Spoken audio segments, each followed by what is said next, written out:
Right, welcome back, YouTube. We've got a bit of a check-in going on first with Jade. Now, shows-wise, that's actually what we're going to talk about today. Alright, good. Yeah, shows. Picking shows for this year. I think probably going to start in August. One thing that I really want to mention in regards Bikini, especially, girls try to rush the process way too much, where they put so much pressure on themselves to look a certain way, especially throughout their off season. Each and every single off season, you will be able to hold your weight better and you will be able to stay a touch leaner and healthier.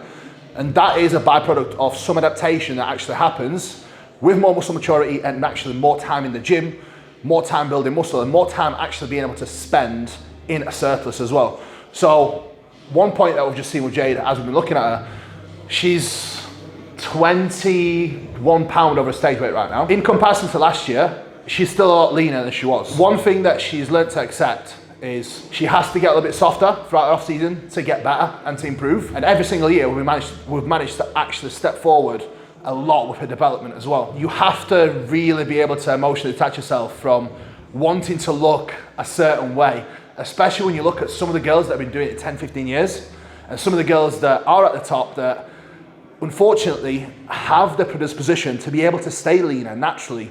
If you're not that girl, you're screwed in a way. You're gonna have to accept that you are gonna have to do what works for you, not necessarily what's working for these girls. So I think that's a big one that we need to look at. Now, let's go, get some posing in. Now Jade is actually a full-time coach now, and she's offering full-time posing as well. So any bikini girls that wanna brush up on your posing this year, definitely get in touch with Jade. She will sort you out and make sure you get top Class A service. Now, a big point as well that Jade does teach her clients as well, you have to learn to pose both sides, which Jade now has nailed down. And the reason why we actually pose both sides now, she was caught off guard. How many years ago now? 3 years, 2 years ago? Yeah. 2 or 3 years ago. Budapest, where they made everyone pose the other side.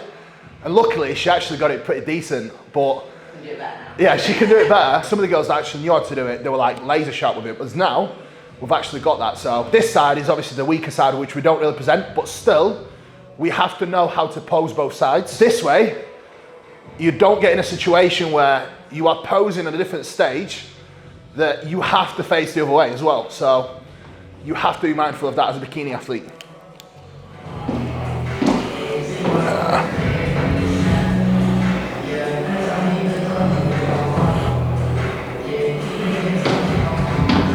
Beautiful. Keep nailing your vacuums every morning as well. I think that's made a big difference. Because like even now in off season, your midsection's so much tighter. Yeah, it is.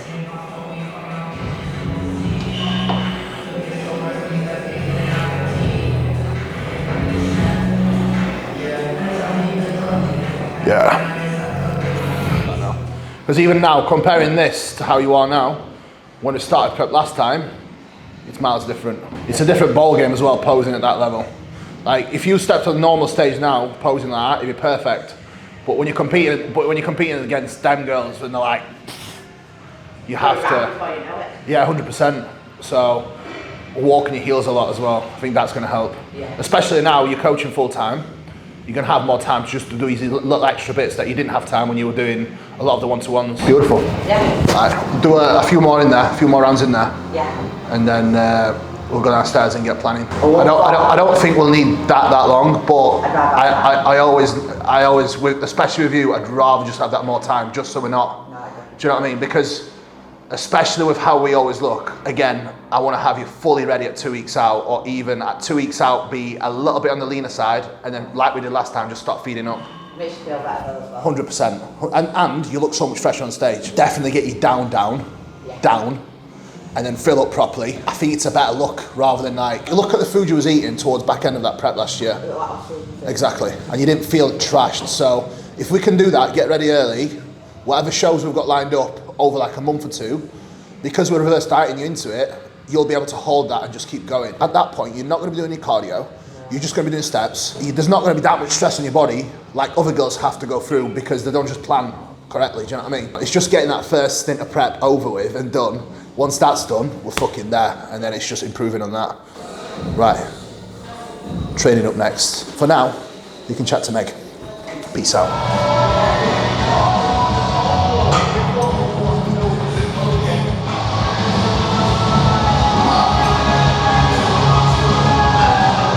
you've just seen, wonderful Jade has just done a in-person check-in. I can imagine that she looks fantastic. I was downstairs though, but as Cooper says, it is my turn to do the YouTube because it says that I don't do enough videos. I told him that I would do 2 to 3 per week to month, and I do that. Apparently it's not enough. It's never good enough, guys. Anyway, we're on push. We're on a separate session to the last time that you saw me do push. I will do another type of video because I feel like I'm doing push all the time, but I've got to get some big delts, so it is important. You actually saw me do this session maybe a couple of videos ago, and I did it as a devolume. Training volume on it has slightly changed, literally due to the fact that I am no longer on cycle, and my recovery around, obviously things get taken out, is slightly different. So that is why things have reduced a little. So you will see that and I'll go through them. I'm also going to go through some training volume applications / training programming for females and why it's important to train upper for different classes, what you would be looking for, how you would implement things, etc. So that's what we're going to go through this YouTube, because it's nice to always have a little bit of a genre topic.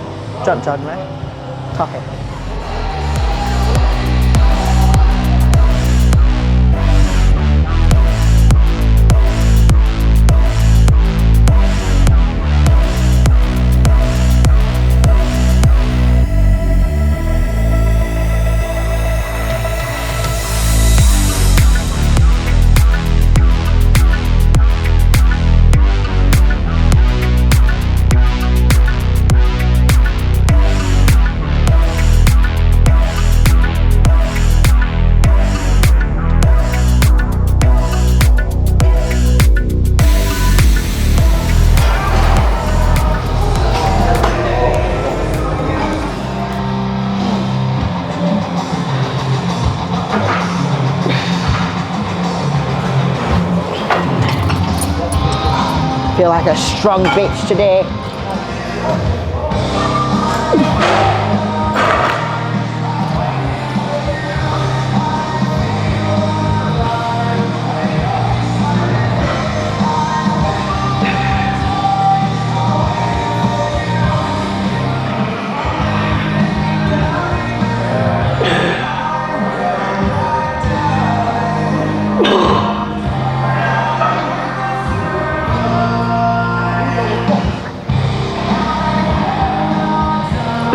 This exercise is the lying cable DY raise.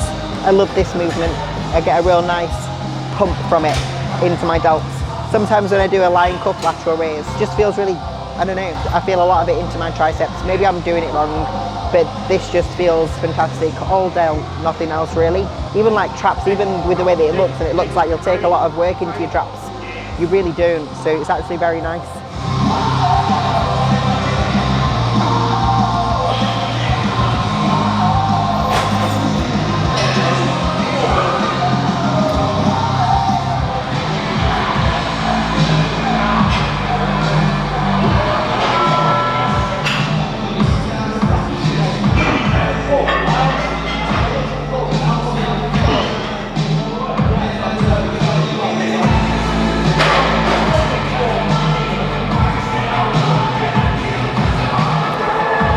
Bastards.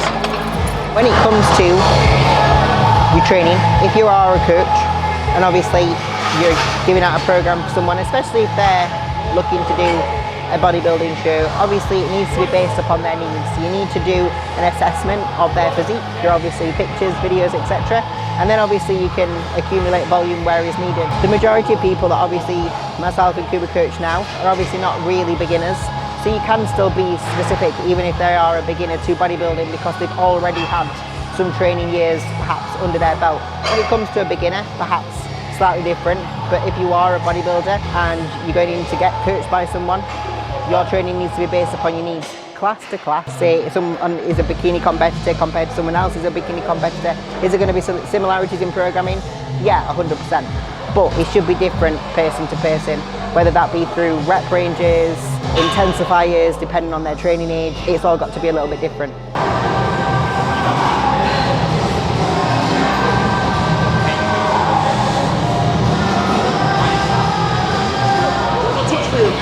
One more touch. I'm going to touch one. I think I'm going to work. I'm ready to go. So onto my second movement, which is the high incline, well, it's kind of high to mid incline press. Can't do a high incline press due to my own shoulder mobility. Had a few shoulder problems when I was in my prior life, so hence why I do the positioning as I do. Again, because it's tailored towards my needs. Perhaps some people may be similar to me, perhaps some people may have good mobility to be able to do a higher incline press. It all depends on you and the way in which your body moves as to the way in which you sometimes do some movements.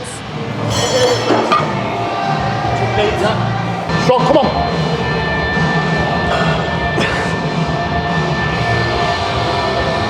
Yes.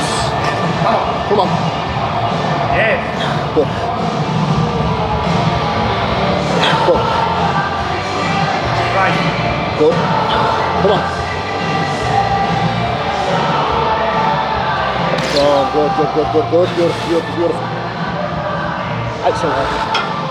Beautiful. So that was a PB. I probably need to maybe perhaps stop trying to go for PBs on here now.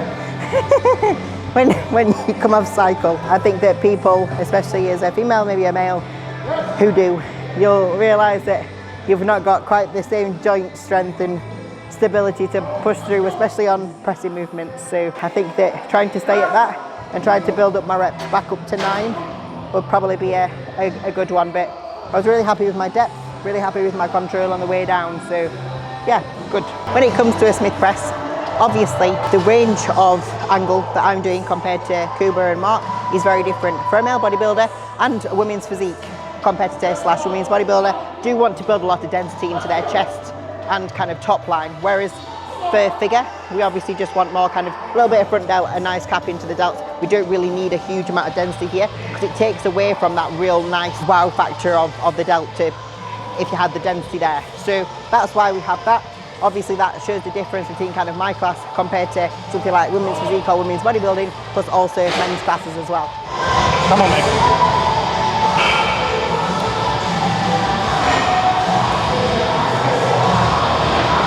Come on, mate.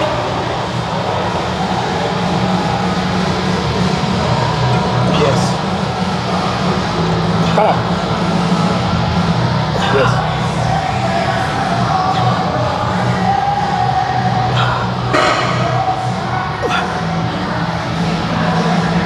Come on. Drive. Yes. More. Yes, yes. Come on. Keep going. Drive. Keep driving. Keep driving. Yes. Come on. Drive. Yes. Yes, and again. Let's go, man. Come on. Drive. Yes. Yes. Yes. Yes. Yes. Third exercise is the high incline stride. Obviously pretty much hitting the same as what I was on the Cybex Smith upper pec and front delt, because that's where I need a lot of my density. Don't really need any in my actual chest. And it looks a little bit silly on bigger competitors if you're on stage and you do have a dense chest, so aim to just get that top line.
So moving on to my fourth exercise with the narrow grip prime press here. What I'm trying to target is upper pec into my front delt and then also my tricep. This is probably my only flat press, because it is a flat press, in my programming, but because I am going with a neutral grip, it will target where I need it to. Obviously really focused on making sure that when I drive up to the ceiling with my arms, that I keep my shoulders locked into the bench, and that really gets the upper pec front delt really firing. So I like this movement a lot. We used to do it on the Smith, now we've progressed it onto a prime press.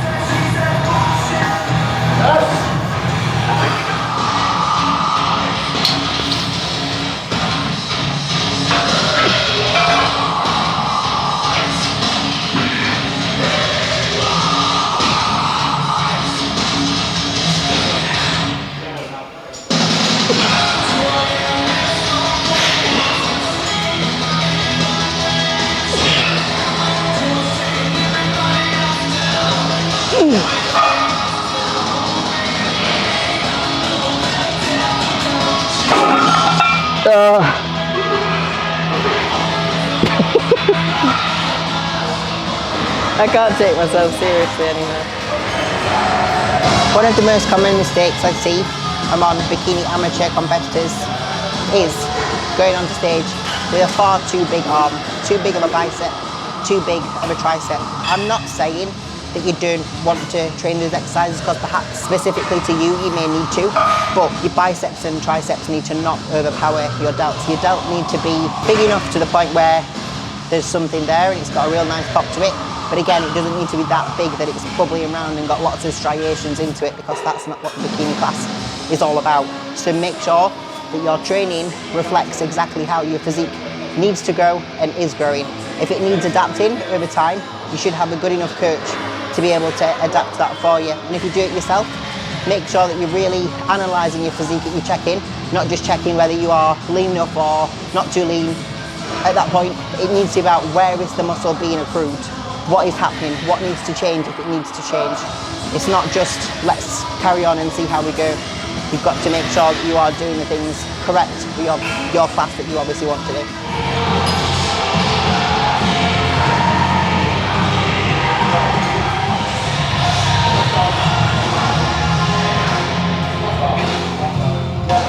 Second to last exercise, which is exercise number 5, I think. I don't know, I've lost count. Is crossbody side laterals. I really like them because it gets a really nice stretch onto your delt, because as you bring it down by your side, obviously you've got the rope trying to, well, the cable trying to pull you back, but you've got to obviously keep your upper arm to the front of the body to make sure that all the stretch stays on your side delt. So there's a real nice stretch and kind of resistance that comes from that before you then drive back out. So I actually really like them. But if you don't know how to do an actual side lateral raise with a dumbbell or a single arm cable, don't start getting fancy with movements. Nail down how to do it properly first. Basics for years before you start getting really fancy with things, because there's literally no point. Basics work, then you can start getting a little bit fruity if you can.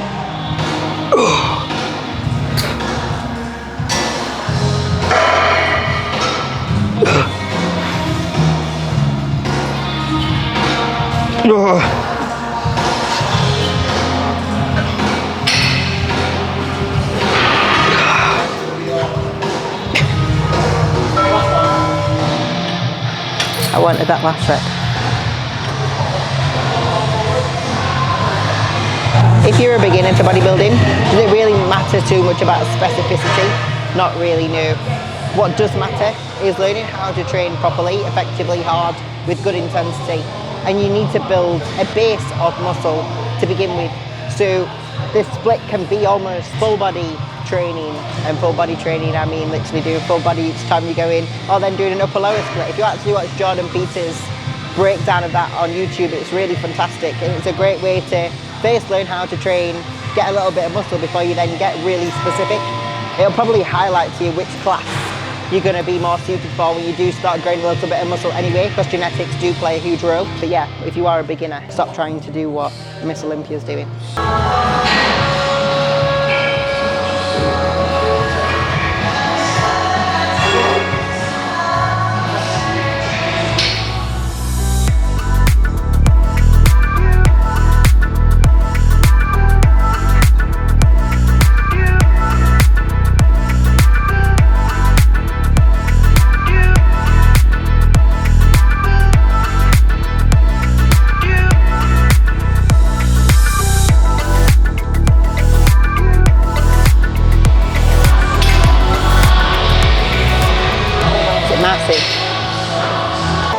splits. Obviously, someone who is a women's physique competitor / figure competitor, women's bodybuilder, your split is going to be very different to say someone who's doing a bikini or a wellness division. Obviously, a bikini competitor and a wellness competitor are a little bit more bottom heavy. Obviously, wellness is more muscular, way more muscular than bikini, but obviously they are more bottom heavy than top heavy. So it would be very strange if a bikini competitor was to do a split like push-pull legs. Obviously, the majority of their work does need to come into their lower. So majoritively, when it comes to bikini splits / wellness splits, you want to be doing lower and upper. Upper will combine kind of push and pull, so back, shoulders, etc. Alongside obviously doing lower body splits with more glute and ham dominant if you are a bikini competitor, with minimal quads, and then obviously a real good split between quads, hamstrings, glutes if you are a wellness competitor. For someone like us that obviously need all-round density, a push-pull legs is king in my opinion.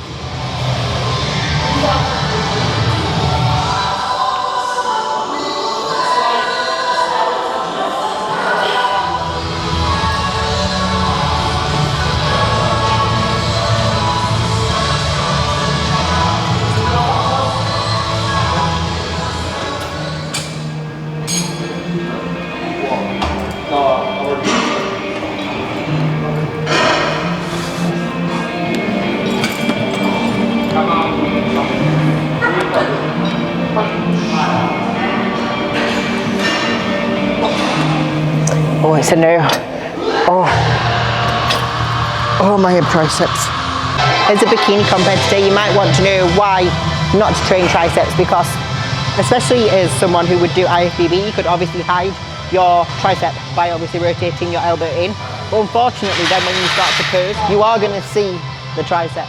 You don't want that to be literally the only thing that they're looking at. Same thing as like your calves. You don't want massive calves, because when you're in those shots, when you're moving around, they'll be the first things that you're drawn to. The things that they want to be drawn to is your lovely pretty face, obviously, a nice tiny midsection, a really lovely delt, and some big bubbly glutes. So they're the only things that you need really. So you've got to have training that reflects that.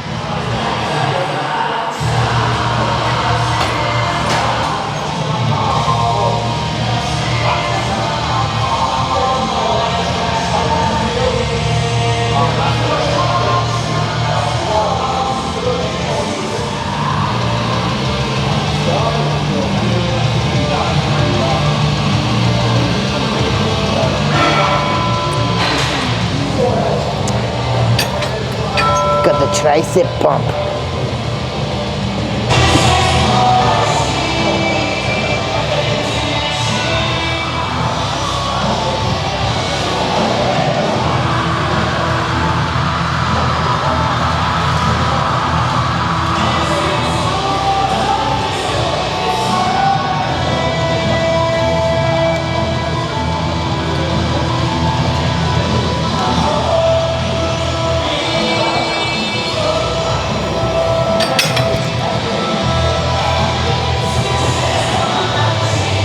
I'm going to talk about my tingly fingers because everybody blames it on GH. Got Raynaud's, you bastards. Thank you for watching. That is the end of my lovely push session. Hopefully you got some good information from it, alongside obviously watching my session. Tried to make it a little bit more interesting because it's a little bit boring to watch the actual session, but please like, share, subscribe, all that fun stuff. I'm going to do some abs because I've not got any, so if you've not got any abs, make sure you do them, and do them well, do them heavy. I need to stop it. I'm going home.